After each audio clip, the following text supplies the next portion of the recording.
This is what the blizzard of 2022 looks like from a street in Clarence.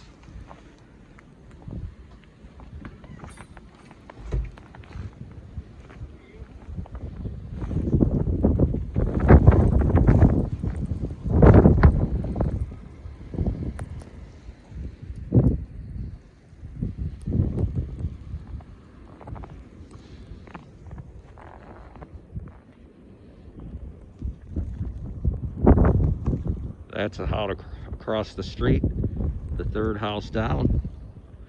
Can't even see.